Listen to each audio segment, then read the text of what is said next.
चलो ठीक है फिर। ओके ठीक है, थैंक यू। अच्छा, अब मुझे बताओ, स्टार्टिंग में मुझे पहले ये बताओ कि आप सब ने इंजेक्शन लगाई है, सब क्यूटनेस भी लगाई है, इसके अलावा कोई और इंजेक्शन लगाई है? नहीं? अच्छा, ठीक है। ओके, ओके ठीक है, नहीं लगाई आपने। अच्छा, आई एम सब क्यूटनेस, ओके। अच्छा मेरी बात सुनो, मोस्टली बच्चे पता है क्या करते हैं हमारे यहाँ? आपको पता है कि जो ना, मेरा एक फेवरेट वर्ड है, that is basically known as what? That is basically known as the बड़ी हील वाली मखलूक। अच्छा, बड़ी हील वाली मखलूक। अच्छा, तुम नॉर्मल पर्सन पे ना अगर मेरी बाजू देखेंगे तो माशाल्लाह हट्टा कट्टा हूँ। तो मेरी बाजू क्या है, मोटी सी है, तो वहां पे नीडल घुस जाएगी easily, no problem in that. लेकिन समटाइम्स समटाइम्स क्या होता है कि जो है ना, हमारी यहाँ पे जो बड़ी हील वाली मखलूक हैं, जो पापा की परियां हैं, उनकी बाजू बेसिकली क्या होती है, इट्टू सी होती है। वैसे तो वो बोल देती हैं मुक्का मारूंगी वो उड़ जाओगे ऊपर, लेकिन हकीकत में वो मुक्का कितना होता है, इतना सा होता है, इतना सा। आई थिंक मेरी ये उंगली भी मोटी है सबसे ज्यादा। ठीक है, अब देखो, तो उनमें बेसिकली प्रॉब्लम बच्चों में क्या होता है, बच्चे जब इंजेक्शन लगाते हैं तो वो नीडल जो है ना डायरेक्ट बोन में घुस जाती है। जैसे ही आपकी नीडल बोन के साथ टच होती है तो पॉसिबल चांसेस होते हैं कि आप उस बंदे के अंदर कोई इंजरी करें, या किसी नर्व को डैमेज करें, या किसी आर्टरी को डैमेज करें, या किसी वेन को भी डैमेज कर सकते हैं। क्लियर हो गई बात? अच्छा, मोस्टली आपके यहाँ डॉक्टर जो होते हैं ना, आपने जो लोकल नर्सेज होती हैं आपके इलाकों में, तो वो बेसिकली इंजेक्शन कहाँ पे लगाती है? लेट सपोज दिस इज बाजू, तो इस जगह पे इंजेक्शन लगाते हैं, या इस जगह पे इंजेक्शन लगाते हैं, या बिल्कुल ऐसे इंजेक्शन लगा लेते हैं। आपको पता होना चाहिए, आपकी जो इंट्रामस्कुलर इंजेक्शन होती है बेसिकली, वो क्या होती है, आपकी 90 एंगल पे लगती है। देखो, मैं थोड़ी बहुत क्लिनिकल नॉलेज दे रहा हूँ ताकि आपको ये सब काम में आए। किसी ने नहीं भी लगाई ये इंजेक्शन तो वो सीख लेगा, इसके बाद वो इंजेक्शन लगाना कभी भी नहीं भूलेगा। यहां तक बात क्लियर हो गई? अच्छा। Now listen to me. So आपका ये पता होना चाहिए, यहाँ पे जब आप टच करोगे, सारे के सारे यहाँ पे टच करो, टच करो अपने बाजू पे यहाँ पे। अच्छा, यहाँ पे टच करोगे तो आपको यहाँ पे एक मसल फील होगा जो कि एक ट्रायंगल की शेप में होगा। आप सारे के सारे बाजू को टच करो, अपने बाजू को टच करना है, किसी और के बाजू को ना करना। अच्छा, यहाँ पे टच करो, सारे टच करो। अब मुझे बताओ, यहाँ पे आपको ट्रायंगल टाइप मसल फील हो रहा है? Just let me know thing. अपने बाजू पे टच करके बता मुझे, यहाँ पे आपको ट्रायंगल टाइप एक मसल दिख रहा है या नहीं दिख रहा? Hello dears, just let me know. अच्छा, ट्रायंगल टाइप मसल दिख रहा है? Okay, that muscle is basically known as what? That muscle is basically known as the deltoid muscle. अच्छा, पता चल गया डेल्टॉइड मसल। तो आप जब भी आई एम इंजेक्शन लगा रहे हैं तो आपने डेल्टॉइड मसल में लगानी है। क्लियर हो गई बात? तो आपने करना क्या है, जब मैंने आपको स्टार्टिंग में बताया पापा की परियां की बाजू से इतनी सी होती है ना, तो आप पता है क्या करें, आप ऐसे बाजू की स्किन को पकड़ के, मसल को पकड़ के ऐसे ऊपर उठाएंगे। लेट सपोज ये पहले ऐसे था, ऐसे था, आपने क्या करना, ऐसे करोगे तो सीधी बात है थोड़ी बहुत स्किन बाहर आएगी। फिर आपने उस स्किन को पकड़ के फिर नीडल घुसानी है। क्लियर हो गई बात? मैं इंजेक्शन की नीडल की बात कर रहा हूँ, फिर से एक बार देख लो। आप ऐसे पकड़ के खींचेंगे, खींचने के बाद क्या करेंगे, उसमें नीडल घुसाएंगे। समझ में आ रही है बात? तो ये नहीं सोचना कि उसकी बाजू पतली सी है तो पूरी की पूरी नीडल घुसा देनी है, ऐसे नहीं है। स्किन को पकड़ो, पहले स्किन को पकड़े, उसकी बाजू के मुताबिक जितना उसके पास मसल है उसके हिसाब से आप वहां पे नीडल घुसाएं। सीधी बात है, जब ओवरलोड नीडल घुसाओगे तो क्या होगा, बड़े इश्यूज आ सकते हैं। आप उसको बोन के अंदर इंजरी करवा सकते हो, नर्व को डैमेज कर सकते हो, रिलेटिव एनाटॉमिकल स्ट्रक्चर्स को भी आप क्या कर सकते हो, डैमेज कर सकते हो। क्लियर हो गई बात ये वाली? अंडरस्टैंड? तो आपको यहाँ पे ट्राइंगल टाइप जो मसल दिख रहा है, इंजेक्शन आपने वहां पे लगानी है। आईएम इंजेक्शन आपने क्या लगानी है, वहां पे लगानी है। और एंगल कौन सी बनेगी, 90 एंगल बनेगी। क्लियर हो गई बात? यहाँ पे बिल्कुल आप लगाएंगे और 90 एंगल बनेगी। हो गई बात क्लियर यहाँ तक? ओके। अच्छा, अब टॉपिक पे आओ वापस।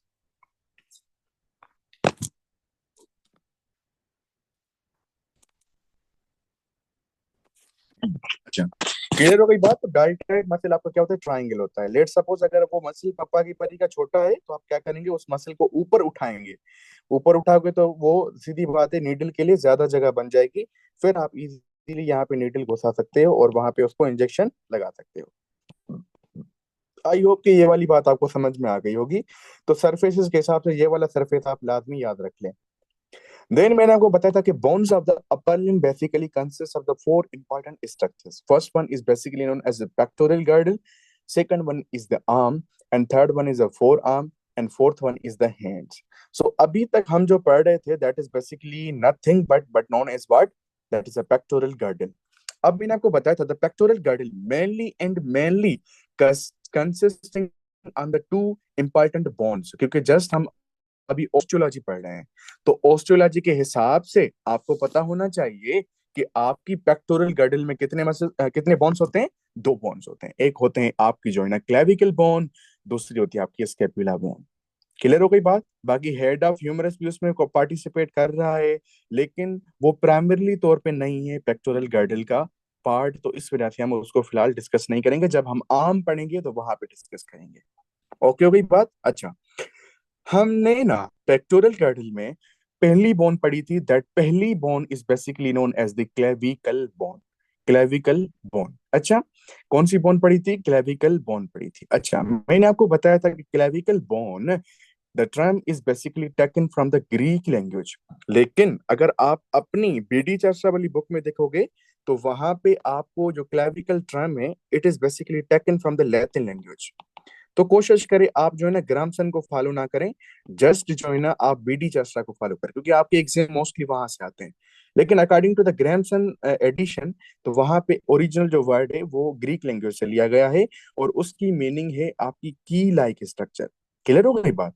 तो लेटिन का भी वर्ड सेम ही है clavicle, that is basically known as the key. Okay. अच्छा, अब आपको मैंने बताया था that term is basically known as the beauty bone. Along with that, that bone is basically known as the collar bone, because the collar, when you wear the shirt, the collar is basically laid on that part. That's why we called it the collar bone. Understand? Okay. I told you also that this is the longest bone in our body that lies horizontally. Horizontally जो हमारी body में bone जो लाई करती है, उनमें से longest bone कौन सी है? That is basically one and only known as the clavicle bone. Understand? Okay. This bone is basically subcutaneous bone. Subcutaneous कौन सी होती है? स्पेशली आप पापा की परियों में देखोगे, अलॉन्ग विद दैट जो है ना आप पतले से बंदों में देखोगे कि ये आपको अंडर द स्किन बोन नजर आती है। अब मेरे जैसे हाथी को देखोगे तो जाहिर सी बात है क्या हो जाएगा, मेरे यहाँ क्या हो गया है, फैट की डिपोजिशन ज्यादा हो गई है, एडिपोज टिश्यूज बढ़ रहे हैं, क्योंकि एक ही बेड पे बैठा हुआ हूँ, तो सीधी बात है वहां पे क्या आ गए हैं, वहां पे आपके फैटी टिश्यूज आ गए हैं। तो इस वजह से आपको उन बंदों के अंदर हो सकता है कि ब्यूटी बोन ना दिखाई दे। अब एक बंदा जो ऑलरेडी मोटा है, वो ब्यूटी तो बंदा नहीं होता, ब्यूटीफुल तो नहीं होता, तो इस वजह से उसके अंदर ब्यूटी बोन भी छुप जाती है। क्लियर हो गई बात यहां तक। अच्छा, now the clavicle basically consists of the two important parts. One is the medial part, second one is the lateral part. आपको पता होना चाहिए आपकी external end of the clavicle basically lies on the medial part of the clavicle bone. आपकी external end जो होती है basically lies on what? On the medial side of what? Medial side of the clavicle bone, and that basically medial aspect of the clavicle bone is looking like a convex in the shape. Clear हो गई बात। convex in the shape हमें दिखाई देता है, while when we talk about the lateral aspect of that bone, the lateral aspect is basically looking like a concave structure जो कि basically 1/3 होता है, और आपका जो medial है that is basically the 2/3। Along with that मैंने आपको बताया था क्लेविकल बोन के अंदर दो सरफेसेस मौजूद होते हैं। One is basically known as the superior surface, and other one is basically known as the inferior surface. One is basically known as the superior surface, other one is basically known as the inferior surface. Along with that, I told you that there are some surface land markings on this bone, or there are some important structures that looking into what? There lies into the clavicle bone. Among them, one is basically known as the conoid tubercle. One is basically known as the conoid tubercle. I told you already, when you listen the term tubercle, it always shows that either any kind of muscle is attached to that part, either any kind of tendon attached to that part, either any kind of the ligament attached to the that part. This indicates that the something is present, something will attach on that side. Understand? अब देखो, आपको मैंने बताया कि कॉनोइड टुब्रिकल से भी क्या होता है, आपको यहाँ पे लिगामेंट्स टच होते हैं। उसके अलावा मैंने आपको बताया था कि ट्यूबरसिटी को क्या समझोगे, एक रफ सरफेस होगा बोन। क्लियर हो गई बात? अब देखो, लेट सपोज एक रफ सरफेस नहीं है, मिसाल ले लो टाइल्स का। आपके घरों में जब टाइल्स नीचे लगी होती है तो क्या हो जाता है, आप गिर जाते हो इजीली। इट मीन्स कि आपके पाँव की और आपकी जो टाइल्स लगी हुई है, वहां पे क्या होती है, फ्रिक्शन का मसला आ जाता है। तो इस वजह से आप जल्दी गिर जाते हैं, क्योंकि ग्रिप नहीं बनती आपके फुट की वहां पे। सेम वही सिचुएशन आपकी बोन्स के अंदर भी होती है। जब आप क्लेविकल बोन की बात करते हैं, अगर यहाँ पे रफ सरफेस मौजूद नहीं होगा तो क्या होगा, आपके मसल्स वहां पे इजीली अटैच नहीं हो सकते। क्लियर हो गई बात? तो रफ सरफेस होगा तो अटैचमेंट अच्छी होगी। बाकी उसके अलावा मैंने आपको बताया था एक वहां पे डिप्रेशन मौजूद है। The depression is nothing but known as what, subclavian groove. क्या होता है जो, दैट इज अ सब क्लेविन ग्रूव। आई थिंक तो ना, ये मैंने आपको इंपॉर्टेंट पॉइंट्स बतानी थी जो कि आपने याद कर ली होगी already. Along with that, you have to know very well the functions of the clavicle bone. One is basically it holds the arm away from the trunk. आप जो बाजू ऐसे बाजू रख के बैठे हुए हो ना, आपके जो बाजू ऐसे ट्रंक से अलग से एक पर्टिकुलर शेप बना रहे हैं, एल टाइप शेप बन रहा है आपका डेल्टोइड मसल्स की यहाँ पे, तो that is only and only given by what, only and only given by the clavicle bone. Clear हो गई बात? अच्छा, along with that it transmit the force from the upper limb to the axial skeleton. देखो, जब भी आप कोई चीज उठाते हो ना, हाँ, उठाते हो ना किसी को, थोड़ा बहुत याद करो, किसी चीज को उठाते हो ना, लेट सपोज आप किसी को उठा रहे हो, उठाने के लिए आप जो फोर्स अप्लाई हो रहा है ना आपका, किस पे फोर्स अप्लाई हो रहा है, आपका अपर लिम्ब उठा रहा है ना बच्चों। जब आपका अपर लिम्ब फोर्स उठा रहा है, तो सीधी बात है, सारा का सारा फोर्स अपर लिम्ब के ऊपर नहीं होगा, ये फोर्स ट्रांसमिट होता है आपके एक्सियल स्केलेटन पे। तो वो कौन करवाती है, वो करवाती है आपकी क्लेविकल बोन। अंडरस्टैंड? ओके। और अलॉन्ग विद दैट यहाँ पे आपको पता होना चाहिए, it provides attachment for the muscles. ये क्या करती है, मसल्स की अटैचमेंट भी पढ़ाती है, करवाती है। तो आपको पता होना चाहिए कि जब हम मसल्स वाला टॉपिक पढ़ेंगे, तो वहां पे मैं आपको सारे के सारे मसल्स बताऊंगा कि कौन कौन से मसल्स आपके क्लेविकल बोन पे टच होते हैं। क्लियर हो गई बात? बाकी इनकी एंडिंग के हिसाब से मैंने आपको बता दिया था। जो स्टर्नल एंड वाली होगी उसको हम क्या बोलेंगे, स्टर्नल फेसेट बोलेंगे। वो बिल्कुल आपकी ऐसे दिखती है। इसको मैंने आपको डिटेल के साथ कल पिछले लेक्चर में बताया था। और आपकी जो एक्रोमियल साइड होती है, जो कि आपकी स्कैपुला के साथ लगेगी, उसको हम क्या बोलते हैं, एक्रोमियल फेसेट का नाम देते हैं। आई होप दैट के प्रीवियस लेक्चर से आपको चीजें समझ में आ गई होगी। अलॉन्ग विद दैट जो है ना, मैंने इसकी अटैचमेंट की बात की थी। देखो बच्चों, अभी हम जस्ट बात कर रहे हैं आपकी ऑस्टियोलॉजी की, तो इस वजह से मैं जस्ट और जस्ट आपको क्या बता रहा हूँ, बोन्स के साथ अटैचमेंट बता रहा हूँ। पहले मैंने आपको बताया कि medially it is attach with the manubrium. And what is the manubrium? Basically it is the first part of the sternum. It is the first part of the sternum and makes the joint. That joint is basically known as what? Sternoclavicular joint. Okay. अब lateral की बात करते हैं, तो acromial end होती है, स्क्रूपुला के साथ लगती है। तो उस वजह से वहां पे जो जॉइंट बनता है, उस जॉइंट को बेसिकली हम क्या कहते हैं, एक्रोमियोक्लेविकुलर जॉइंट। ओके। अब अगर हम इंफीरियर की बात करते हैं, तो आपको पता होना चाहिए this is a first rib. First rib के साथ भी यहाँ पे ये अटैचमेंट करती है। और वहां पे जो जॉइंट बनता है, that is nothing but known as what, costoclavicular joint. Okay. बाकी लिगामेंट्स की हम बाद में बात करेंगे, जब हम लिगामेंट्स और टेंडन्स वाला टॉपिक पढ़ेंगे। तो अब मुझे बताओ, यहां तक आपकी बात क्लियर है?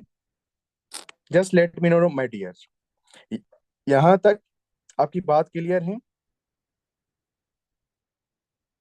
Okay. Share the result of your study test. My dear, I will show share with you, don't worry, don't worry. यहां तक बात क्लियर है? Is everything is okay? Just let me know my dear, is everything is okay? Just let me know. Okay. Thank you doctor Vinod. Okay. Okay. All right. Yes. Okay.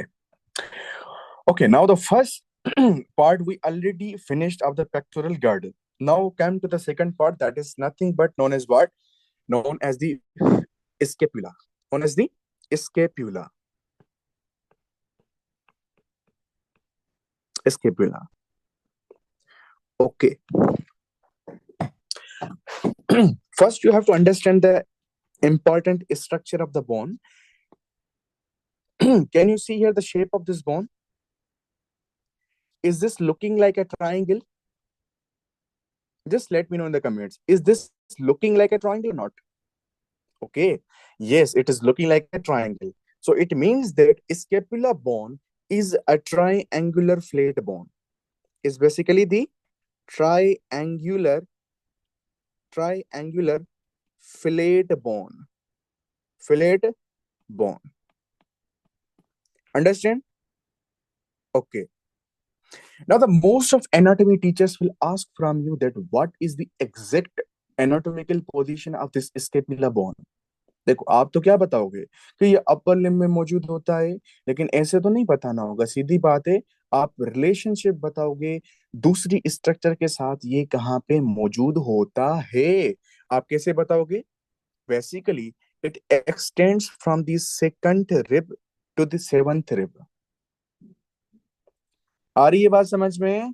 अगर आपसे कोई इसकी anatomical position पूछता है, आपसे पूछे कि ये कहाँ से कहाँ तक होता है, तो आप क्या बताएंगे? It extends between the second to seventh rib. Can I just write here?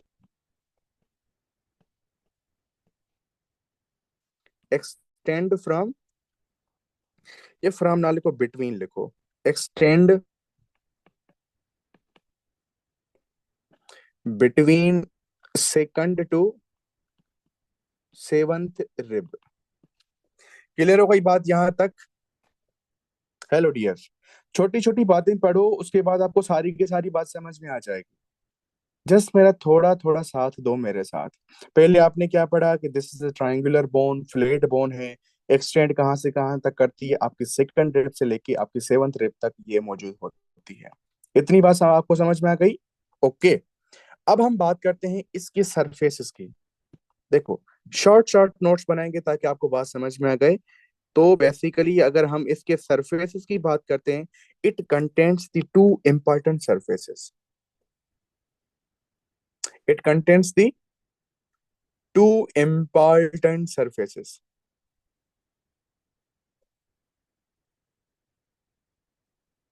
Okay, it contains the two important surfaces. One is basically known as the anterior, and second one is basically known as the posterior. सीधी बात है, आपके upper limb में ऐसे flat type bone है, तो flat type के bone के surfaces भी कितने बनेंगे? दो सरफेसेस बनेंगे। एक होगा आपका एंटीरियर, दूसरा होगा उसका क्या? आपका पोस्टीरियर। क्लियर हो गई बात यहां तक? अच्छा, आप यहाँ पे देख सकते हो, this is basically the anterior view of what? Anterior view of the scapula. Anterior view, anterior side आपको ऐसे दिख रही है, बीच में आपको डिप्रेस्ड एरिया दिख रही है, तो उसको हम क्या बोलेंगे? फोसा बोलेंगे। एक एक पार्ट को हम डिटेल के साथ पढ़ेंगे। जस्ट मैं बातें बता रहा हूँ, जस्ट उस पर फोकस करें। अच्छा, अगर हमने इसको उल्टा कर दिया, now we have turn this bone and this is basically the posterior view of this bone. Clear हो गई बात?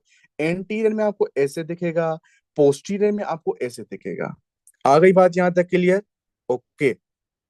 अच्छा, अब मैं कहूं कि आपका जो एंटीरियर सरफेस होता है, यहाँ पे आगे क्या मौजूद होती है? आपकी रिब्स मौजूद होती है। तो can I write here that anterior surface is basically the coastal surface. हो गई बात क्लियर यहां तक? एंटीरियर सरफेस आपका क्या होगा? कोस्टल सरफेस होगा, क्योंकि वहां पे आगे इसके रिब्स मौजूद होती हैं। ओके। अगर हम बात करते हैं पोस्टीरियर सरफेस की, can I write here that this is a dorsal sorry, हाँ, this is the dorsal surface, क्योंकि ये बिल्कुल पीछे वाला सरफेस है। क्लियर हो गई बात यहां तक? डॉर्सल सरफेस और कोस्टल सरफेस। कोस्टा बेसिकली हम रिब्स को बुलाते हैं। क्लियर हो गई बात? आपकी जो रिब्स होती हैं उनको हम बेसिकली क्या बोलते हैं? कोस्टा का नाम देते हैं। तो कोस्टल मीन्स के वहां पे जो कोस्टल सरफेस होता है। हो गई बात यहां तक क्लियर? हेलो बच्चों, बात हो गई clear? Okay. Now come to the third important point that is basically known as the borders.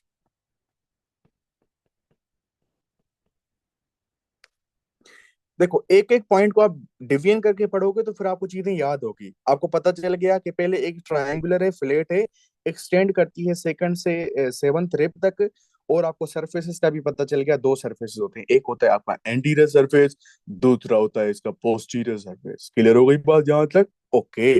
अब हम अगर हम बॉर्डर्स की बात करते हैं बेसिकली, तो it contains the three important borders. कितने बॉर्डर्स होते हैं बच्चों? तीन बॉर्डर्स होते हैं। कितने बॉर्डर्स होते हैं?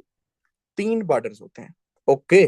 तो first border is basically known as the superior border. Okay. Now the second border is basically known as the medial border. Medial border. And now the third border is basically known as the lateral border. Lateral border. तो इसके borders कितने हो गए? तीन borders हो गए। Number one is basically known as the superior border, second one is basically known as the medial border, and third one is basically known as the lateral border. अच्छा, बात समझ में नहीं आई? यहाँ पे देखो, देखो सबसे ज्यादा ऊपर ऊपर पार्ट इसका कौन सा है? ये वाला है। अच्छा, कलर चेंज करते हैं। अच्छा, ये वाला जो आपको बॉर्डर दिख रहा है, this border is basically known as the superior border. ये क्या है इसका?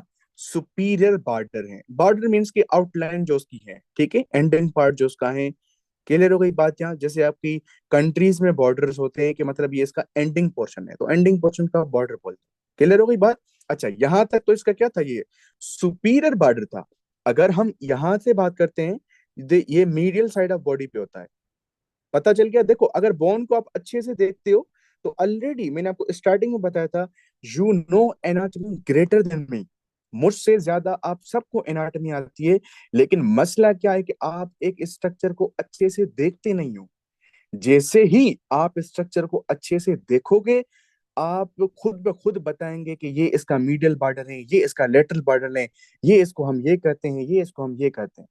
तो कभी भी टीचर्स की बात में नहीं आना कि जो ना वो जो आपको बोलते हैं कि एनाटॉमी इज जस्ट लाइक डाटाफिकेशन। सारा का सारा डाटाफिकेशन नहीं है, अल्दो कुछ पॉइंट्स होती हैं, याद रखने पड़ते हैं। देखो, जब आप पैदा हुए तो अब्बा का भी तो नाम याद किया था ना।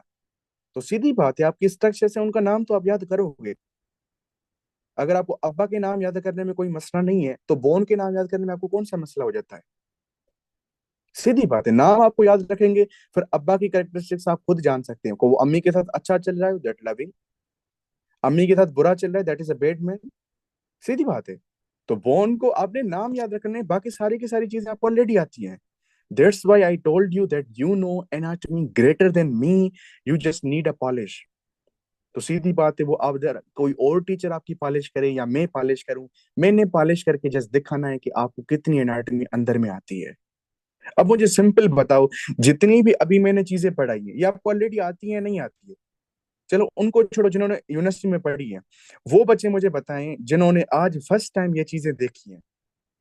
अब बताओ कि ये क्या ये चीज रटाफिकेशन वाली है? Just let me know the thing, is this रटाफिकेशन और just a concept? Just let me know the thing. Hello dears, just let me know that thing. It's a clear crystal concept. What about others my dear? Hello, निकल आओ यार, किसको पकड़ के बैठे हो? मानता हूँ ठंड है, लेकिन थोड़ा ठंड में कंट्रोल होता है। ना पकड़ो चीजों को, छोड़ दो, पेन को पकड़ो।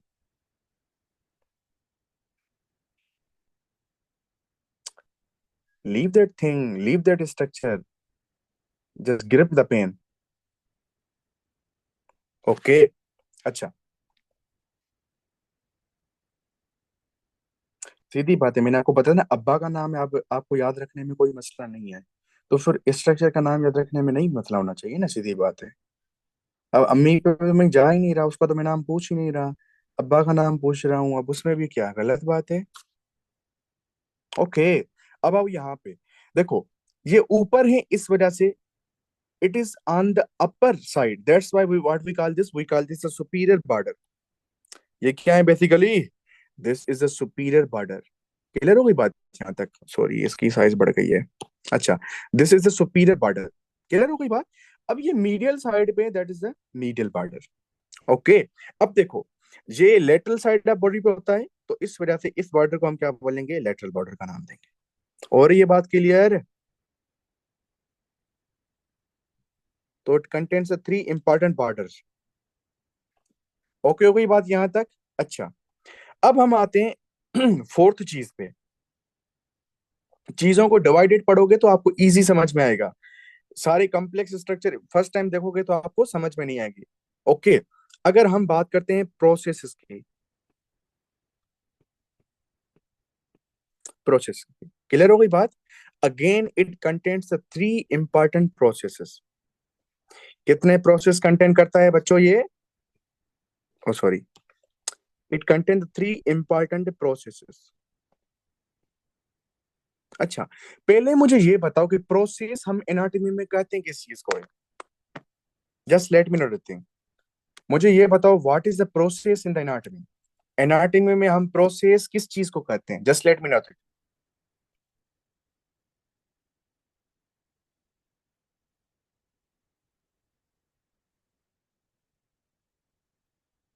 हेलो बच्चों, बताओ।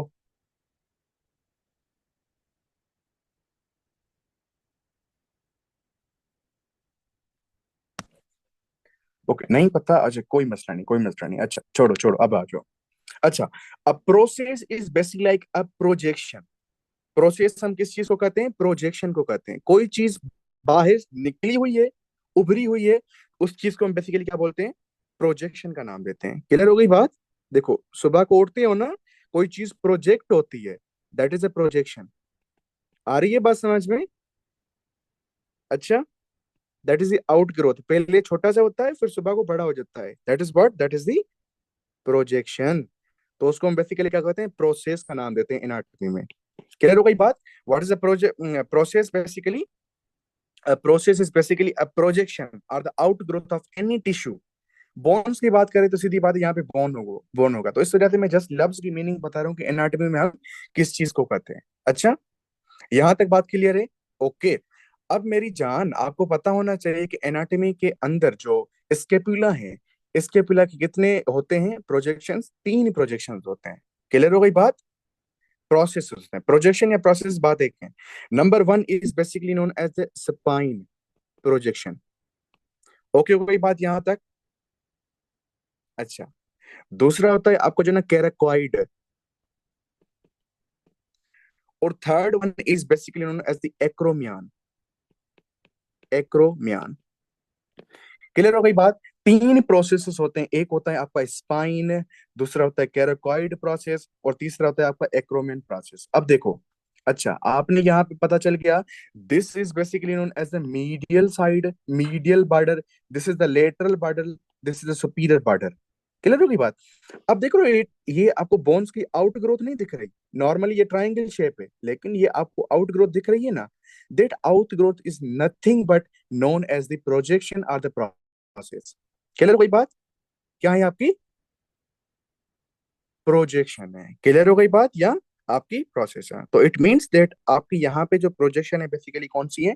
एक है आपकी एक्रोमियन, जो कि आप ये वाली आउट ग्रोथ देख रहे हो, और दूसरी है आप ये वाली, that is the coracoid process, the coracoid projection. Clear हो गई बात यहां तक? अच्छा, और तीसरा हमने कौन सी बात की थी? तीसरा था आपका स्पाइन। तो स्पाइन आपको यहाँ पे नहीं दिखेगा, बल्कि इसके पोस्टीरियर एस्पेक्ट पे दिखेगा। So that is nothing but known as what? Spine process. ये वाला आपको ये दिख रहा है ना, that is nothing but known as the spine. देखो, खुद ब खुद आपको आ रहा है कि प्रोसेस हम किस चीज को कहते हैं? कोई चीज बाहर निकली हुई है, if something is projecting, that structure in the anatomy is known as the spine, or that structure is known in the anatomy known as a process। Understand? In the scapula we have the three important processes. Number one is basically known as the acromion process, second one is the coracoid process, and third one is basically known as the supine process। हो गई बात clear तक? अच्छा, देखो, ऐसे topic को divide करोगे तो सारी की सारी चीजें आपको याद होगी। अगर टॉपिक को डिवाइड नहीं करोगे तो आपको मुश्किलात होगी बड़ी सी। ओके। अच्छा, अब देखो आगे, प्रोसेस हमने पढ़ लिया। अब आपको पता होना चाहिए कि एंगल्स। क्या पता होना चाहिए? एंगल्स। अब मुझे पहले ये बताओ, एंगल्स हम एनाटॉमी में किस चीज को कहते हैं? हेलो बच्चों, मुझे बताओ हम एंगल्स एनाटॉमी में किस चीज को कहते हैं?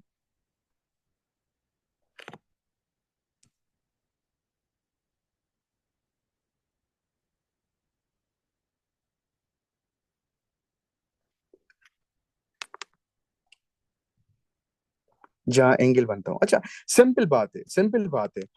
Angle means like if there is a formation of an angle type structure, that is the angle in the anatomy. जो आप ज्योमेट्री में पढ़ रहे हो और जो आप यहाँ पे पढ़ रहे हो, that is the same. So it means that angles in the scapula basically, again, three. How many angles in the scapula basically? We have the three angles. देखो, ऐसे टॉपिक को डिवाइड करके पढ़ोगे तो बच्चों आपको सारी की सारी चीजें याद होगी। अच्छा, माइंड नहीं करना, मेरा ये खास वर्ड है, इस वजह से मैं बार बार बोलता हूँ, ठीक है? सीधी बात है कि आप में से कुछ ऐसे भी होंगे जो मेरे भी बाप होंगे, तो उस पर आप माइंड ना करना, ये नॉर्मल वर्ड है, मैं यूज करता हूँ इस वजह से। ओके, कोई बात?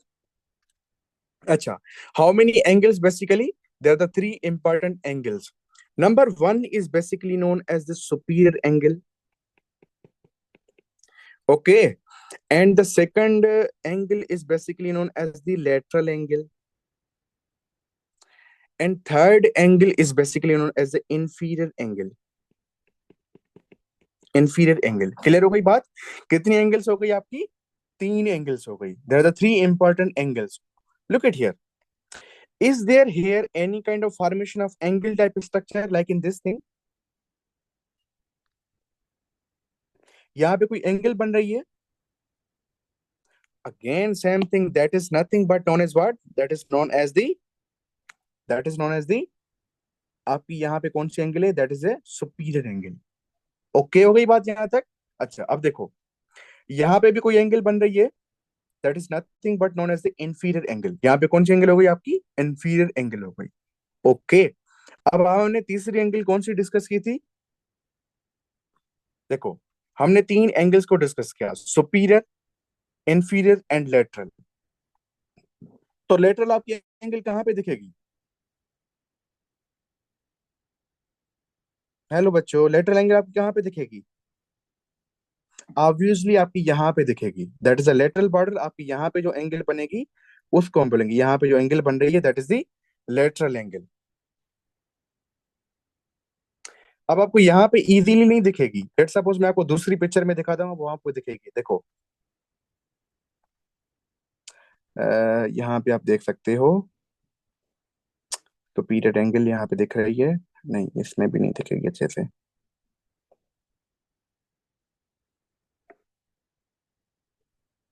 बहरहाल आपकी कहाँ पे होंगी? आपकी लेटरल एंगल पे होगी, लेटरल साइड पे होगी. क्लियर हो गई बात यहाँ तक? कितनी एंगल्स होगी आपकी? तीन एंगल्स होगी. एक यहाँ पे आप दिख रही है ना लेटरल एंगल, ये वाली मिल गई. ओके. अब इंफीरियर एंगल कहाँ पे होगी? आपकी साइड पे होगी. तो आप देखो ना, कुछ बोन्स ऐसे स्ट्रक्चर्स होते हैं ना जो आपको उनकी साइड चेंज करनी होगी. अब देखो, आप मेरे नोट्स देखोगे, मैंने इसी बोन की हर एंगल देखी है. मतलब आप उसको इंफीरियरली भी देख रहे हो, एंटीरियर भी देख रहे हो, पोस्टीरियर भी देख रहे हो, साइड से भी देख रहे हो, और लेटरली भी देख रहे हो. तो इस फिर से तो एंगल्स बेसिकली कितनी होती है आपकी? तीन इंपॉर्टेंट एंगल्स होती हैं. बाकी इसके अलावा और भी आप एंगल्स देखोगे, जैसे कोई एक्रोमियन एंगल होती है, ठीक है? तो वो आप समझ सकते हो या खुद बना भी सकते हो, लिख भी सकते हो. That is a acromion angle, यहाँ पे आप जो दिख रहे हो. तो आप यहाँ पे ऐड कर लो बेशक, अगर आपको यहाँ पे मिल गई है हमारी पिक्चर में. तो that fourth one is basically known as the acromion angle. Acromion angle. हो गई बात क्लियर यहाँ तक? अच्छा, यहाँ तक आपको पॉइंट्स आई होप के सारी की सारी समझ में आ गई होगी. अब आते हैं हम जो है ना कुछ इंपॉर्टेंट पॉइंट्स पे. That is basically the suprascapular नोच. ठीक है? एक और यहाँ पे इंपॉर्टेंट स्ट्रक्चर होती है, that is nothing but known as what? That is nothing but known as the suprascapular notch. ये मोस्ट इंपॉर्टेंट पॉइंट है जो आपने याद रखनी है. That is the, sorry, supra scapular नोच. ठीक है? सुप्रा सुप्रा स्कैपुलर नोच। आ रही है बात समझ में? सुप्रा स्केपुलर नोच आपने देखना है, ठीक है। That is where is the anatomical position of this notch basically. The anatomical position of this notch is basically medial to the coracoid process. Oh, sorry. Medial to medial to coracoid process.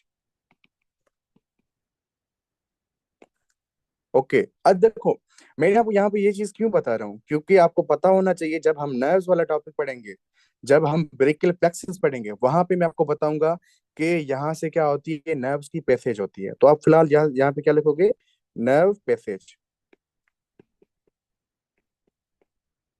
जब हम upper limb वाला topic की जब brachial plexus पढ़ेंगे तो वहां पे मैं आपको बताऊंगा कि ये बेसिकली क्या होता है, सुप्रास्कैपुलर नोच मौजूद होता है। क्लियर हो गई बात? तो वहां से बेसिकली क्या गुजरती है, आपकी जो है ना, नर्व गुजरती है। अब मुझे पहले ये बताओ कि आपको कैरोकॉइड प्रोसेस कहाँ पे होता है? देखो ऊपर आप देख रहे हो, कैरोकॉइड प्रोसेस होता है, तो यहाँ पे ही बीच में आपको क्या होता है, नोच मौजूद होता है। आपको दूसरी पिक्चर में मैं दिखाता हूँ। तो यहाँ से बेसिकली क्या करती है, ऐसे नर्व गुजरती है। आ रही है बात समझ में? सुप्रा स्कैपुलर नोच होता है जहां से आपकी क्या होती है, बेसिकली नर्व गुजरती है।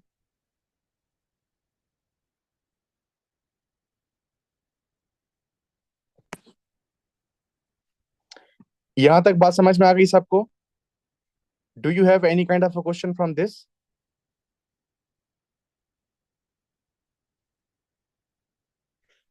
हेलो बच्चों।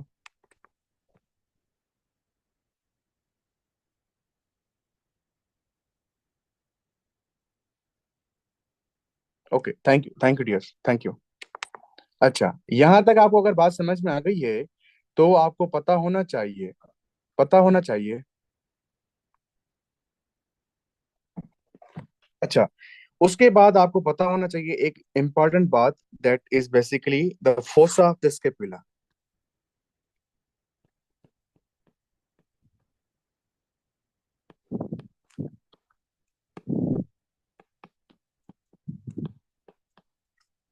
That is the fossa of the scapula. Fossa of the scapula. अच्छा, तो सबसे पहले पहले मुझे ये बताओ कि आपकी जो फोसा होती है वो एनाटॉमी में क्या होती है? Just let me note that thing. What is the fossa in the anatomy? Anatomy में आपकी फोसा क्या होती है? हेलो बच्चों।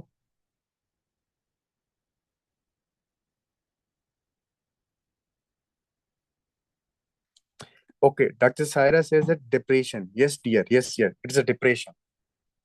Okay, what about others?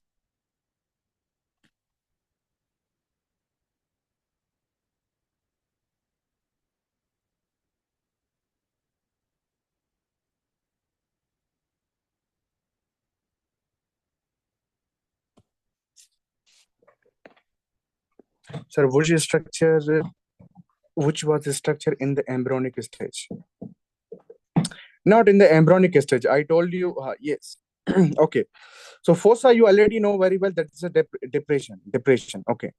Fossa is basically the depression. Shallow या depression जो डॉक्टर हो रहे ने बताया. This is correct really. Okay. अब देखो, फोसा और डिप्रेशन बेसिकली क्या होता है? फोसा का मीनिंग क्या होती है? Fossa is basically the depression. That is the depression, ना तो वो वाला डिप्रेशन जो आपको हर रोज यहाँ पे बिस्किट में आता रहता है। अब देखो, let suppose if this is a bone. Clear हो गई बात? If this is the bone, if this bone have anything like moving like this, so this is what, this is a depression. A depression means something is being depressed. Okay, this is called in the anatomy the fossa. In the anatomy, fossa is basically the depression. Clear हो गई बात यहाँ तक? अच्छा, एक और बात हो सकता है कि काफी बच्चों को ना ये कंफ्यूजन हो रही हो कि जो सुप्रा स्कैपुलर नोच होता है। अब देखो यहाँ पे आपको ये चीज दिखा रही है, दैट इज अ नोच। यहाँ पे दिखाई दे, क्योंकि पिक्चर्स में वो चीज नहीं है, तो हो सकता है काफी बच्चों को ये इश्यू हो। तो that is basically nothing but known as the suprascapular notch. Suprascapular notch. Clear हो गई बात? तो ये आपका यहाँ पे क्या होता है, सुप्रा स्केपुलर नॉच। यहाँ बिल्कुल आप यहाँ पे देख सकते हो। ठीक है, यहाँ से ऐसे नर्व गुजरती है ना बेसिकली। अब ये यहाँ पे ये पड़ा हुआ है तो आपको दिख नहीं रही इजीली, तो यहाँ से बिल्कुल ऐसे होगी नर्व, ऐसे गुजर के ऐसे आएगी। तो यहाँ पे ये बेसिकली क्या है, सुप्रा स्केपुलर नोच है यहाँ पे। आपने ये वाली चीज देख ली, that is nothing but known as the supra suprascapular notch. Scapular notch. Clear हो गई बात यहाँ तक? बहरहाल हम फोसा की बात करते हैं। तो fossa was basically the depression. तो आपको पता होना चाहिए there are basically three important fossa in the scapula. Okay, so basically two on the posterior surfaces, two on the posterior surfaces. So we have one basically that is known as the supraspinatus or the supraspinous,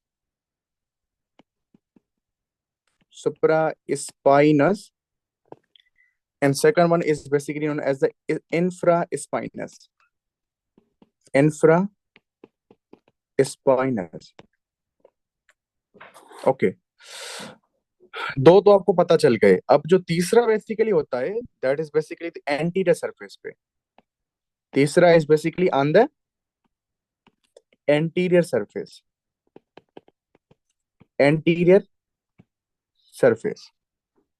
okay, that is basically the subscapular fossa.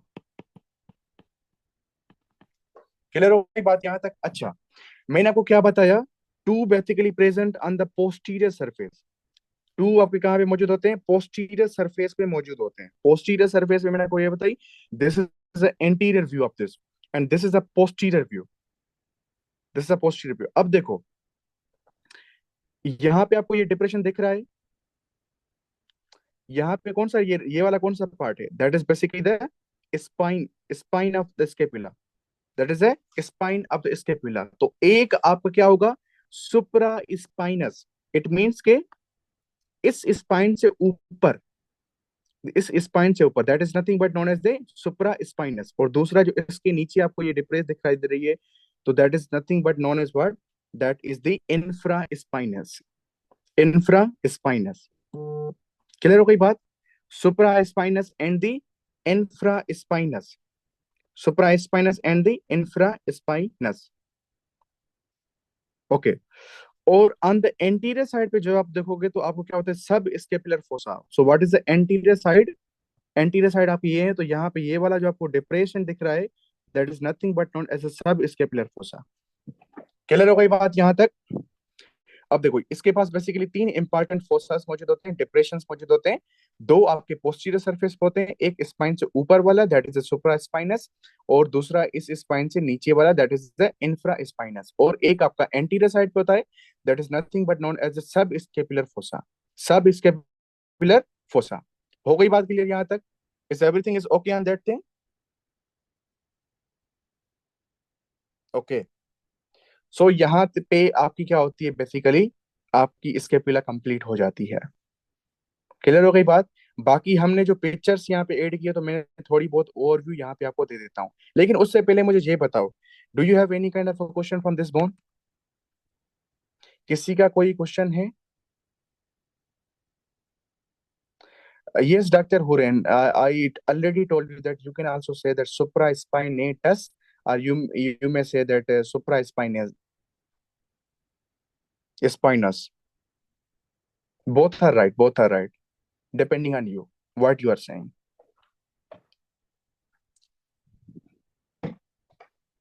Okay. Do you have any kind of a question, dear? Fossa repeat. Okay. My dear, you know very well that we have the two important surfaces. Two important surfaces होते हैं। देखो surfaces दो थे, एक था आपका anterior, so it means this is the anterior view of the scapula, and this is the posterior view of the scapula. This is the anterior view and this is the posterior view. Understand? Okay. And this structure basically known as the spine of the spine process of what? Spine process of the scapula. Okay. So fossa basically means the depression. If the depression is present on the posterior side, the scapula contains the two depressions or the two fossa. One is above the spine, that is the supraspinatus. That is the supraspinatus or the supraspinous. Clear हो गई बात? And one is below that side, that structure, that is the infra. This is the supra and this is the infra. यहाँ पे आपका जो होगा वो क्या होगा? आपका infra. हो गई बात क्लियर यहाँ तक? Okay. Now the one is basically present on the anterior side of that thing. So anterior side पे आपको क्या होगा? That is nothing but known as the subscapular fossa. Subscapular fossa. So again, you are able to see here that the depression, this depression is nothing but known as the subscapular fossa. हो गई बात यहाँ तक clear? अब मुझे बताओ कि यहाँ पे कोई भी रट्टे वाली चीज थी? Hello dears, just let me know the thing. Is anything was ratification in that topic? Obviously not. Obviously not. Because all the things are conceptual. No ratta. No ratta. Okay. Thank you, Dr. Binod. Okay. What are you saying that we have to continue the topic or I have to solve the test in front of you? Because test also contains the 31 MCQs. It will again take a lot of time too. So what are you saying right now? एक और बात याद रख लो कि every Sunday जो है ना छुट्टी होगी. एवरी संडे आपने क्या करना है? जस्ट आपने रिवाइज करना है, रिवीजन करनी है. ठीक है कोई बात? तो संडे वाले दिन जितने भी आपको क्वेश्चन है तो आप पर्सनली मुझसे पूछ सकते हो व्हाट्सएप पे. Is this method is good और not? Just let me know this thing. On every Sunday you have to revise all the topics which we have discussed in entire week. And if you have any kind of a question, you can ask me personally on the WhatsApp. Understand? So every Sunday is a chutti day. Thank you, Dr. Binod. Okay. एक बार मैं देख लूं कौन कौन से बच्चे थे आज वाले में. अहमद, लक्ष्य, अनमोल, विनोद, हमजा, खलीफा, नसीर भट्टी. ठीक है, तो कुछ बच्चे मतलब लीव कर रहे हैं बीच बीच में. ठीक है, थैंक यू. ओके. आ जाओ, पहले हम टेस्ट सॉल्व करते हैं, फिर उसके बाद जो है ना हम कल तो छुट्टी होगी, कल आपको जो भी क्वेश्चन है आप पूछ सकते हो, बाकी फिर हम बाद में देखेंगे. ठीक है? ओके. तो यहाँ पे टेस्ट में आपको दिखा देता हूँ. स्टार्टिंग में सबसे पहले मैंने सोचा था कि ये अपर लिम्ब आपको जो है ना मैं एक दिन में पढ़ा दूंगा सारा का सारा, लेकिन फिर मैंने कहा कि स्लो स्लो चलूं. स्टार्टिंग में न्यू बच्चे हो अभी, तो हो सकता है बच्चों को ना बीच में टॉपिक समझ में ना आता हूँ, तो इस वजह से मैं स्लो स्लो चल रहा हूँ. बाकी जैसे ही आपने मेरा मेथड समझ लिया, once you understand my methodology, I will give 30 minutes in each topic. Like upper limb should be covered into the 30 minutes or the one lecture of 2 hours, like that thing. अभी new हो तो इस वजह से मैं slow slow चल रहा हूँ. जैसे ही आप मेरी मेथोडोलॉजी को समझ गए, फिर मैं आगे चलता जाऊंगा. ओके. तो first question was very simple question, that is basically who is the father of the anatomy. The father of anatomy, I already told you that the father of anatomy is basically the Andres Vesalius. तो इसमें तो कोई बात ही नहीं है जो बंदा याद रखे. The father of anatomy was the Andreas Vesalius. Clear हो गई बात यहाँ तक? मैंने टेस्ट की रिजल्ट भी बना के रखी है. काफी बच्चों ने कुछ एमसीक्यूज कुछ गलत भी किए थे, काफी बच्चों ने कुछ एमसीक्यूज सही भी किए थे, तो हम वो डिटेल के साथ डिस्कस करेंगे. So who is the father of anatomy? Basically, the father of anatomy is nothing but known as what? Known as the Andres Vesalius. अब देखो, मैंने आपको कंफ्यूज करने के लिए यहाँ पे सिर्फ उसका सेकंड पार्ट रखा, वेसिलस रखा, मैंने एंड्रस नाम नहीं रखा. कुछ बच्चे बोलेंगे सर हिपोक्रेट्स भी तो फादर था, लेकिन अभी वाले अगर आप एमसीक्यूज में वेसिलस भी आता है और हेरोफिलस भी आता है. ठीक है? तो दोनों में से आपने वेसिलस को टिक करना है, क्योंकि आपकी मॉडर्न एनाटॉमी का जो फादर है वो क्या है? आपका एंड्रस वेसिलस है. लेकिन आपकी एमबीबीएस के क्वेश्चन में ये नहीं आएगा, कहीं पे भी नहीं आएगा. Okay. The second, the meaning of term anatomy is basically to cut up, because the term anatomy is taken from the Greek language composed of the two words. Ana means up and Tommy means to cut. तो ये तो मैंने detail के साथ बच्चों को बताया था. आई होप यहाँ पे तो किसी की भी गलती नहीं होगी. Okay, third question. Third question. The sectional plane that provides the body into the anterior and the posterior portion. अब देखो, ऐसा प्लेन जो बॉडी के दो हिस्सों बनाए, मीन्स कि ये वर्टिकल प्लेन है. तो मीन्स कि आपका जो वर्टिकल प्लेन हो और बॉडी को दो हिस्सों में डिवाइड की, एक साइड आपकी एंटीरियर बने और दूसरी साइड आपकी पोस्टीरियर बने. तो यहाँ पे आप तो सीधी बात पता है यहाँ पे कौन सा होगा, आपका कोरोनल प्लेन होगा, क्योंकि कोरोनल प्लेन ही आपकी बॉडी को क्या करता है, दो हिस्सों में डिवाइड करता है, एंटीरियर एंड पोस्टीरियर पे. और अगेन कोरोनल प्लेन क्या होता है, आपका वर्टिकल प्लेन होता है that divides body into the two important sides, anterior portion and the posterior portion. Okay, now the fourth question. lying down position with the face directed down and this is called as what. अब देखो, face directed down, यहां से अंदाजा लगाओ. आपको मैंने दो positions बताई थी, एक सुपाइन पोजीशन थी और एक प्रोन पोजीशन थी. एनाटॉमिकल पोजीशन तो नहीं हो सकती, लिथोटोमी पोजीशन भी नहीं हो सकती, क्योंकि लिथोटोमी में आप क्या करते हो, टांगे खोलते हो ना. तो सिंपल क्वेश्चन है कि जब एक बंदा सोया हुआ हो और फेस उसका नीचे है, it means that this person is basically lying down on the belly. So there will be only one option, that is a prone. Okay. Fifth MCQs. During the flexation of the arm moves. अब आपको पता होना चाहिए flexion की मैंने definition आपको क्या बताई थी. फ्लेक्शन के दौरान आपकी जो बाजू होती है वो कहाँ पे जाती है, सीधी बात है, अपवर्ड जाती है.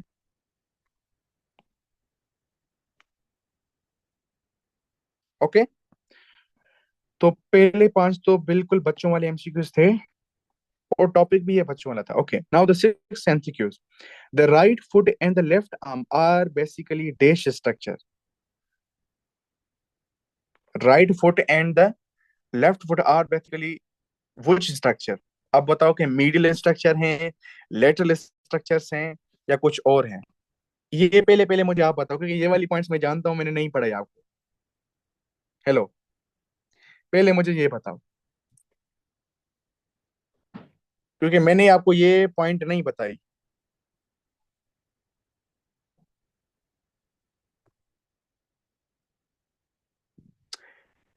बट एपिस्टेटर, ओके, दैट अच्छे बच्चे जानते हैं, तो that is the most important thing.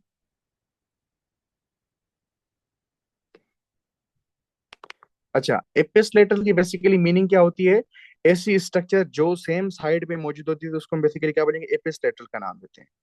Clear हो गई बात. तो राइट फुट और राइट आर्म आपकी क्या होगी, एपिस्लेटरल स्ट्रक्चर हो गई, मतलब कि वो दोनों क्या होती हैं, एक साइड पे मौजूद होती हैं. Okay, now the seventh MCQ. A man suffer from the knee osteoarthritis. Osteoarthritis, you already know very well that maybe you have studied into the pathology, maybe you have studied into the other medicine subjects like that. But if you are belonging from the first semester, so for you that osteoarthritis is basically the swelling of the bones and the joints. She has a pain in only one knee, while dash knee does not hurt.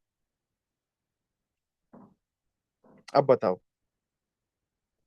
उसको pain है, तो that is nothing but known as the कंट्रालेटरल.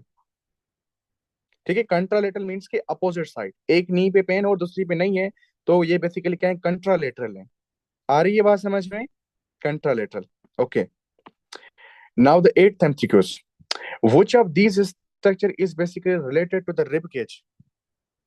Legs हैं, rib cage से related, head है, spine है और the arm है. ये तो बच्चों वाला एमसीक्यूज है. Which structure is lateral to the rib cage. Lateral to the rib cage क्या है, ये बच्चों वाले एमसीक्यूज हैं. That is nothing but known as what, arms. Okay, now ninth MCQs. The inner thigh is dash side of the thigh. The inner thigh is basically dash side of the thigh. Obviously medial side है, lateral side तो हो नहीं सकती, क्योंकि inner thighs वाला question कौन सा हो जाएगा, ये वाला जाएगा. ओके, अब जो 10th एमसीक्यू है, if A is closest to the midline, एक एक चीज है जो ए जो है ना क्लोजेस्ट है मिड लाइन से in comparison to the B line, then A is basically dash to the B line. अगर ए जो है ना वो बी मिड लाइन के करीब है, ठीक है, टू द बी पॉइंट। अब मुझे ये बताओ कि जो आपकी ए है वो बी पॉइंट की क्या हो जाएगी, क्या हो जाएगी आपकी बताओ। मीडियल हो जाएगी, क्या हो जाएगी, मीडियल हो जाएगी, क्योंकि ए और बी पॉइंट आपस में क्या है, क्लोजेस्ट हैं। देखो ये आपकी ए है, सॉरी, देखो ये आपकी क्या है, ए है, ठीक है, और ये आपकी यहाँ पे क्या है, मिड लाइन है, कंपेयर ये आपकी बी लाइन है। तो सीधी बात है ए आपकी क्या हो जाएगी, आप आपकी मिडिल साइड पे हो जाएगी। सिंपल एमसीक्यू, लेकिन बस ये है कि आपको थोड़ा बहुत कंफ्यूज करना होता है, और कुछ भी नहीं है ऐसी बात। अच्छा, अब MCQs number 11, the brain is located into the skull. अब ये मैंने आपको ऑलरेडी बता था, जब आप हालो स्ट्रक्चर की बात करते हो, ऑर्गन्स की बात करते हो, तो वहां पे सुपीरियर और एंटीरियर ये वाले टर्म्स इस्तेमाल नहीं करोगे। यहाँ पे एक ही डिफरेंट है, दैट इज अ डीप। तो स्कल के अंदर वो क्या होता है, डीप होता है। Okay, which of the following structure is superficial to the teeth. Teeth का सुपरफिशियल कौन सी स्ट्रक्चर है, सुपरफिशियल टीथ की स्ट्रक्चर कौन सी होगी, ये भी क्या है, ये भी नहीं है, ये भी नहीं है, सुपरफिशियल टीथ की स्ट्रक्चर कौन सी हो जाएगी आपकी, लिप्स हो जाएंगे। क्लियर हो गई भाई, लिप्स हो जाएंगे सुपरफिशियल टीथ के। ओके, अब आप पूछोगे सर ये सुपरफिशियल क्यों है, एंटीरियर क्यों नहीं है। तो यहाँ पे देखो सुपरफिशियल टर्म दिया है, सुपीरियर नहीं दिया हुआ है। क्लियर हो गई बात। तो सुपरफिशियल मतलब कि टीथ के जो ऊपर वाला हिस्सा हो वो कौन सा हो जाएगा आपका, लिप्स हो जाएंगे। Okay, which of the following structure is superior to the rib cage. Rib cage की सुपीरियर स्ट्रक्चर कौन सी है, to the superior rib cage. अब देखो पहले नीज नीज और रिब केज का कनेक्शन ही आपस में नहीं है, तो उसका ऑप्शन कौन सा हो जाएगा आपका, सुपीरियर स्ट्रक्चर कौन सी हो जाएगी, नेक हो जाएगी। फीट तो बहुत नीचे है, वो तो हो नहीं सकता। हिप्स आपके मुंह में कैसे आ गए, हिप्स मुंह में, ओहो अस्तगफुरुल्लाह अस्तगफुरुल्लाह, अच्छा छोड़ो। अच्छा, एमसीक्यू नंबर 14 जो है यहाँ, when standing upright the knee is dash to the head. जब आप अपराइट खड़े होते हो, जब आपको मैंने ऑलरेडी पोजीशन बताई थी, तो आपके जो ना नीज क्या होते हैं आपके हेड के, क्या हो जाते हैं आपके, इंफीरियर हो जाते हैं। अपराइट का मतलब क्या होता है, उल्टा हो जब हो जाते हो, तो सीधी बात है नीज क्या हो जाएंगे, इंफीरियर हो जाएंगे बाद में। Okay, your sternum is dash to the vertebral column. Sternum vertebral column की क्या है, सीधी बात है एंटीरियर स्ट्रक्चर है स्टर्नम। ओके, बहुत ही इजी एमसीक्यूज थे। Now the 16 number MCQs, the front part anterior of the palm of the hand is also known as this side। palm of the hand, ये तो मैं बहुत मर्तबा रिपीट करता चुका हूँ कि आपका जो हैंड का जो एंटीरियर साइड होती है, जो पाम होती है, उसको हम क्या बोलते हैं, पाल्मर सरफेस का नाम देते हैं। The sole of foot is the dash surface. Sole of foot को हम बेसिकली बेसिकली क्या बुलाते हैं, प्लांटर सरफेस बुलाते हैं। ये भी मैंने आपको ऑलरेडी पॉइंट्स बता दिए हैं, ये ड्यूरिंग एग्जाम ड्यूरिंग क्लासेस हमने बात की थी। Okay, the back of your hand is dash surface to the hand. The back of hand is dash surface of your hand. तो बेक ऑफ हैंड कौन सा हो जाएगा, डॉर्सल सरफेस हो जाएगा। ये मैंने आपको ऑलरेडी चीजें बताई हैं, बार बार मैंने ये चीजें रिपीट की हैं। ओके, नाउ 19वां MCQ, if we identify 2 points A and B on the someone's arm, okay, we know that B is distal to the A. B is distal to the A. Then what to do know about these 2 points? In points में जो है ना कौन सा हो जाएगा। अब देखो नंबर 1 A है, A is in front of arm while B is the back of the arm. B is close to the shoulder while A is further away. A is closer to the shoulder while B is further away. B is in front of arm while A is on the back। तो इसका कौन सा हो जाएगा, बताओ मुझे, 19वें का। देखो ये आपसे पता है क्या पूछ रहा है, we know that B is distal. आपको यहाँ पे एमसीक्यू हल हो गया, प्रॉक्सिमल आपका ए है, इट मींस कि ए क्या हो जाएगा, क्लोजर टू द शोल्डर हो जाएगा। सो एमसीक्यू इसका क्या हो जाएगा, आपका सी ऑप्शन करेक्ट हो जाएगा। देखो जस्ट एक स्टेटमेंट आप अच्छे से समझ लेते हो तो आपको सारा का सारा एमसीक्यू हल हो जाता है। देखो let's suppose this is the shoulder, this is the arm. तो ये बोल रहा है ये ए पॉइंट है, और ये बी पॉइंट है। आ रही है बात समझ में? क्यों बता, मैंने बी यहाँ पे क्यों लिखी है, क्योंकि इसने बोला है डी, मतलब कि डिस्टल। ये पार्ट क्या है, डिस्टल है। डिस्टल मतलब कि दूर। क्लियर हो गई बात? डिस्टल मतलब कि दूर। और ये वाली जो पॉइंट होगी वो क्या हो जाएगी आपकी, प्रोक्सिमल हो जाएगी। प्रोक्सिमल मतलब के गर्लफ्रेंड। डिस्टल मतलब के एक्स। मैंने आपको बहुत अच्छे एमसीक्यूज दिए थे, कॉन्सेप्ट दिए थे। डिस्टल मतलब के आपकी एक्स। प्रोक्सिमल मतलब कि आपकी करंट जीएफ है, जिसके साथ आपकी कुछ कुछ हो रहा है, दिल तो पागल है, वो वाला सीन। ठीक है। तो ए वाली पॉइंट प्रोक्सिमल हो गई, तो मीन्स की ये वाली पॉइंट क्या होगी, शोल्डर के करीब हो जाएगी। तो सिंपल एमसीक्यूज, जब अगर आप स्टेटमेंट समझ लेते हो तो सारा एमसीक्यूज आप इजीली हल कर सकते हो। ओके, नाउ 20वां number MCQs. Your knee is dash to the ankle. अब ये तो मतलब कि कोई मुश्किल वाला क्वेश्चन है ही नहीं। 20वां question, your knee is dash to the ankle, आपको ऑलरेडी पता है दिस इज द प्रोक्सिमल। क्या हो जाएगा ये आपका, that is nothing but known as the proximal. ये आपका नी क्या है, प्रोक्सिमल है। नी और एंकल जो है ना, एंकल देखो नीचे है और नी ऊपर है, सेम ये वाला कंसेप्ट, ए और बी वाला। तो ये क्या है आपकी प्रोक्सिमल हो जाएगी। Okay, now 21 MCQs. Which is the common complication related to the lithotomy position? यार ये मैंने ऑलरेडी आपको बताया था। This MCQ I already told you, I already sent it you into the that is nothing but known as the common peroneal nerve. Okay, और उसकी explanation में मैंने आपको ऑलरेडी बता दी थी। Now 22 MCQs number. Which of the following describe the turning palm anterior by the rotation of the forearm? सीधी बात है, आप आर्म को क्या कर रहे हैं, एंटीरियरली मूव करवा रहे हो by the rotation of four arm. तो ये कौन सा हो जाएगा, बताओ मुझे। 22 का क्या हो सकता है, describe the turning of the palm anteriorly by the rotation of the forearm। तो सीधी बात ये क्या हो जाएगा आपकी, सुपिनेशन हो जाएगी। क्या हो जाएगी आपकी, सुपिनेशन। ओके हो गई बात यहाँ तक। अच्छा, 23 number MCQs. What is the primary moment occurring when the arm is raised laterally away from the body? Primary moment occurring when the arm is raised, आपने आर्म को रेज किया है और लेटरली मूव कर रहे हो बॉडी से away पे। तो सीधी बात ये कौन सी आपकी एबडक्शन हो जाएगी। क्या हो जाएगी आपकी, एबडक्शन हो जाती है। बॉडी से दूर करते हो बाजू को, उसको हम क्या बोलते हैं, एबडक्शन बुलाते हैं। ये हमने रिसेंटली टॉपिक पढ़ा था।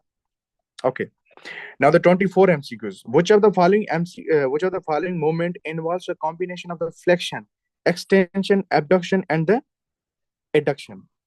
तो मुझे बताओ ऐसी मूवमेंट है जहां पे सारे के सारे कॉम्बिनेशन हो, फ्लेक्शन भी हो रही हो, एक्सटेंशन भी हो रही हो, एबडक्शन भी हो रही हो और एडक्शन भी हो रही हो। सीधी बात, इसका क्या हो जाएगा, एक ही मोशन है हमारे पास, that is nothing but known as a circumduction. देखो, सरकमडक्शन में क्या करते हो, बाजू को 360 डिग्री पे घुमाते हो। 360 डिग्री पे आपके सारी की सारी मूवमेंट्स हो जाती हैं, आपकी एबडक्शन भी हो जाती है, बॉडी से बाजू दूर भी हो रही है तो एबडक्शन हो गई, करीब आ रही है तो एडक्शन हो गई, और फ्लेक्स भी हो रही है, एक्सटेंड भी हो रही है। तो यहाँ पे कौन सी जगह आपकी सरकमडक्शन हो जाएगी। Okay, now the 25 MCQs. The planter flexion occurs at which joint? अब आपको पता है कि प्लांटर फ्लेक्शन, तो ये तो सिंपल, बहुत इजी क्वेश्चन है, आपको तो ये ऑलरेडी आता होगा। तो क्या होगा यहाँ पे, प्लांटर फ्लेक्शन, फ्लेक्शन का आपको ऑलरेडी पता है, प्लांटर का आपको ऑलरेडी पता है। तो क्या हो सकता है, that is at the ankle joint. Ankle joint पे वो हो सकती है, क्योंकि प्लांटर सरफेस बेसिकली, पहले ये समझ लो कि ये ऑलरेडी है ही फुट या हैंड से रिलेटेड, क्योंकि ये टर्म्स आप वहां पे पढ़ते हो, तो एंकल उससे रिलेटेड है, तो वो वाला होगा। Okay, now the 26 MCQs. Which muscle is primarily responsible for the dorsiflexion of the foot? अच्छा, ये वाला मैंने ना एमसीक्यू से आपको जो है ना नहीं पढ़ाया है, तो इस वजह से जो है ना, बहरहाल आपको ये क्या रहता है, आपकी ये tibialis एंटीरियर मसल होता है वहां पे। जब हम muscles of the lower limb पढ़ेंगे तो वहां पे मैं आपको सारी की सारी चीजें बता दूंगा।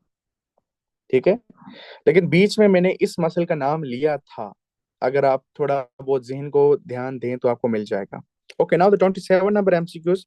The protraction of the scapula is performed by which muscle? तो ये वाला मसल मैंने आपको ऑलरेडी बताया था। So there is nothing but known as the serratus anterior muscle.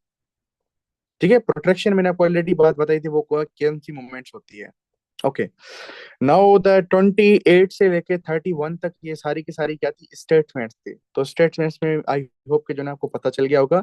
Okay, what is a movement called when the forearm rotation turns to the palm, turns the palm upward. अब सीधी बात है, ये तो बहुत इजी है, that is nothing but known as a supination. ऊपर आपका ये वाला MCQ in the form of ये भी आया था, एमसीक्यूज की फॉर्म में भी आया था, और यहाँ पे फिल इन द ब्लैंक्स वाला ऑप्शन है।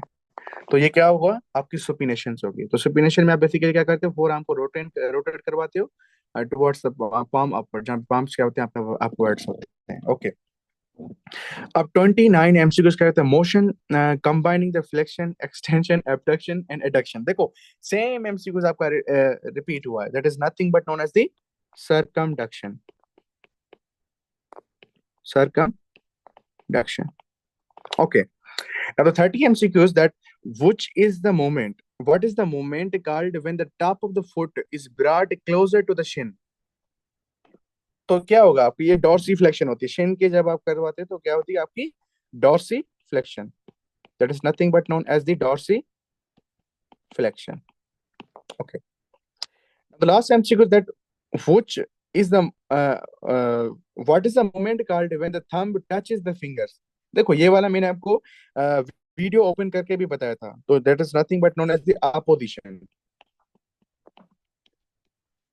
अपोजिशन। तो ये वाले आपके 31 एमसीक्यूज थे। अब आप मुझे बताओ कि क्या एमसीक्यूज इंटरेस्टिंग थे या not, just let me note that thing. अभी ये क्या हुआ, सारे के सारे चले गए।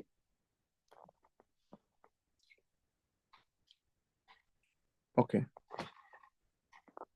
Okay, thank you. अब देखो सारी की सारी नॉलेज आपकी रिवाइज हुई है, जो मैंने आपको फर्स्ट टॉपिक में पढ़ाई थी। अगर आपको ये वाले एमसीक्यूज आते हैं, it means that the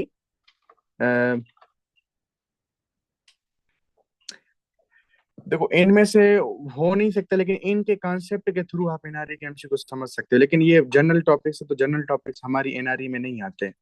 and the anatomy general topics but discussing MCQs was good, thank you doctor Revathi. Okay, results आपको चाहिए, मैं ग्रुप में ना शेयर करूं, इधर ना शेयर करूं, उससे बेहतर है कि मैं ग्रुप में शेयर करूं। क्या करते हो सारे, can I send the result into the group?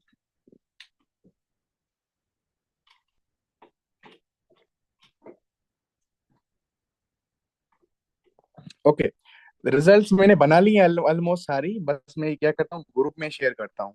तो टोटल हमारे जो पार्टिसिपेंट्स थे बेसिकली 41 पार्टिसिपेंट्स थे उस टेस्ट में।